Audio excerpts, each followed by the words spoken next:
नमस्कार मैत्रिणींनो, बघा ठाण्याचं ग्राउंड डॉक्युमेंट चेकिंगचं. आता डॉक्युमेंट चेकिंगचं ठाण्याचं थोडंसं लेट झालो मी, कारण की शहापूरला बी गेलो होतो, लोकल येते या गोष्टी, पण तरी आलो इथं. भेटल्या मला 2 विद्यार्थिनी, कशा पद्धतीने डॉक्युमेंट झाले चेकिंग. आता मॅडम तुम्ही मध्ये गेले, तुम्हाला मध्ये डॉक्युमेंट चेकिंगला कसं कोऑपरेट केलं, जे ओरिजिनल सर्टिफिकेट वगैरे मागितलं? तर एक ऑफिसर त्यांच्याकडे आम्ही सगळे पंडित एक होते, त्यांना सगळे डॉक्युमेंट दिले 10-11 टेबल दिसतात. फिटनेस सर्टिफिकेट घेतलं का? नाही सर, ते बोलले की आता नाही, ग्राउंडच्या वेळेस लागेल. ते मी काढून आणलं होतं, पण त्याचा काही युज झाला नाही. बरोबर ते झालं का? तर मध्ये मुलींची तीच भीती होती फिटनेस सर्टिफिकेट, आणि त्यातनं त्यात MSITचं MSCITचं माझं दिली होती मी एक्झाम डिसेंबरमध्ये. माझ्याकडे प्रोव्हिजनल होतं, ओरिजिनल नव्हतं. तर ते बोलले की ठीक आहे, लास्ट म्हणजे नेक्स्ट टाइम तुम्ही घेऊन या तेव्हा. ओके. MSITचं काही कंपल्सरी नाही? MSCITचं कंपल्सरी नाही. कारण ज्यांनी क्लिक केलंय तर त्याला फॉलो करायला लावलं. अजून एक, जर तुमचं ग्रॅज्युएशन झालं असेल तर तुम्हाला ते पण ओरिजिनल आणि त्याचं झेरॉक्स तुम्हाला द्यावं लागेल. फक्त असं लिहिलंय त्यांनी की फक्त 12वी बेस.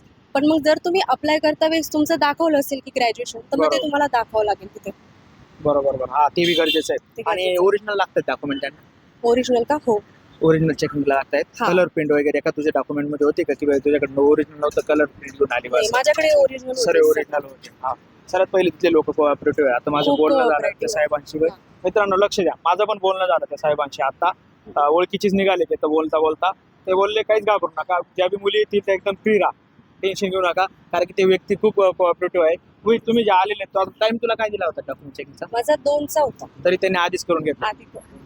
म्हणजे तुम्हाला लेट झालं तरी चालेल, आणि ते लवकर शिफ्ट नुसार तुमचं 2ला असेल आणि तुम्ही जर 1ला आले असाल 12ला, तरी ते करून घेतात. ओके. हा, तो बी लांबून येणाऱ्यांना कसं त्यांना असं वाटतं की आपलं 2ला पोहोचलंच पाहिजे बाबा, लेट बी झालं तरी लेट बी झालं. बरोबर. मित्रांनो लक्ष द्या, म्हणजे तुम्ही लेट बी झाल्या तर तुमचं डॉक्युमेंट होणार आहे. काही करू नका, टेन्शन घेऊ नका, कारण जेणेकरून तुम्हाला वाटलं की लेट होतंय, कामाला घेणार नाही बा असं.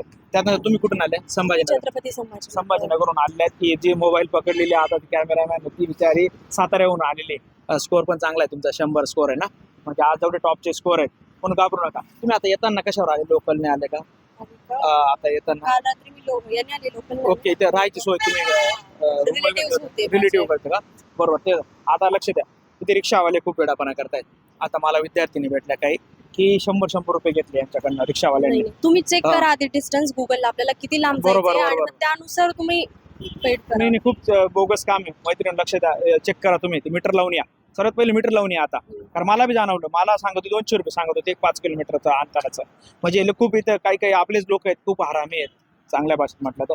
कारण की एकदम बोगसपणा आहे, काही बी पैसे घेतात. अहो मुलींकडनं तुम्ही बाहेरची दिसली म्हणून डायरेक्ट 100-150 रुपये घेतात. म्हणून कृपया करून तुम्ही येताना मीटर लावून या. कारण की आता मीटरचं विचारलं त्यांना, म्हटलं मीटरमध्ये गोळ असतो काय? नाही म्हणे, मीटरमध्ये गोळ नाही होत, कारण मीटर लावून आला तर तुमचा ऍक्च्युअल राहील. म्हणून ज्यावेळी ते ठाणे बसणं किती, स्टेशन बसून किती लांब आहे? स्टेशन पासून जास्त एक 15 मिनिटं लागतील, काय एवढं अंतर नाही. ते 20 रुपये बोलले ते मला, म्हणून तुम्हाला ते बी सांगतो. येताना स्टेशन पासून या, ज्या बाहेरून विद्यार्थी येतील कल्याण ठाणे स्टेशनला उतरा, जवळच आहे. आणि होईल तुम्ही बघा इथं एकदम इथं दाखवून द्या बरं त्यांना ऑफिसचं. बघा या अशा पद्धतीने आहे, टेन्शन घेऊ नका. बेस्ट आहे. 12 टेबल लावले त्यांनी. आणि तुला डायरेक्ट टेबल दिलं का की या टेबलला जा? हाईट वेट वगैरे BMI वगैरे काही टेन्शन नाही?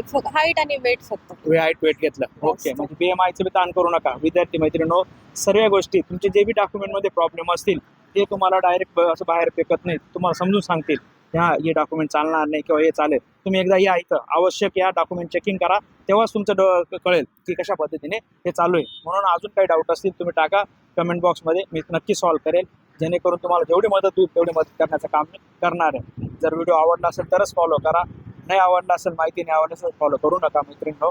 कारण की कारण की तुम्ही पण आज सकाळपासून आलेले, सकाळपासून जेवण नाही, काही नाही. कारण का मला त्यासाठीच ग्राउंड लेवलवर गेल्यावर विद्यार्थ्यांनी जेव्हा भेटेल तेव्हा सत्य माहिती पडेल. फोनवरती काहीच कळणार नाही कशा पद्धतीने माहिती. कारण की फोनवरती काय असतं, एखादी विद्यार्थ्याने रिजेक्ट झाली असते, तिच्या प्रॉब्लेम सांगत असते, ऍक्च्युअल माहिती सांगत नाही. चला मग काही प्रॉब्लेम असेल कमेंट टाका, मी तुम्हाला नक्की सॉल्व्ह करेन.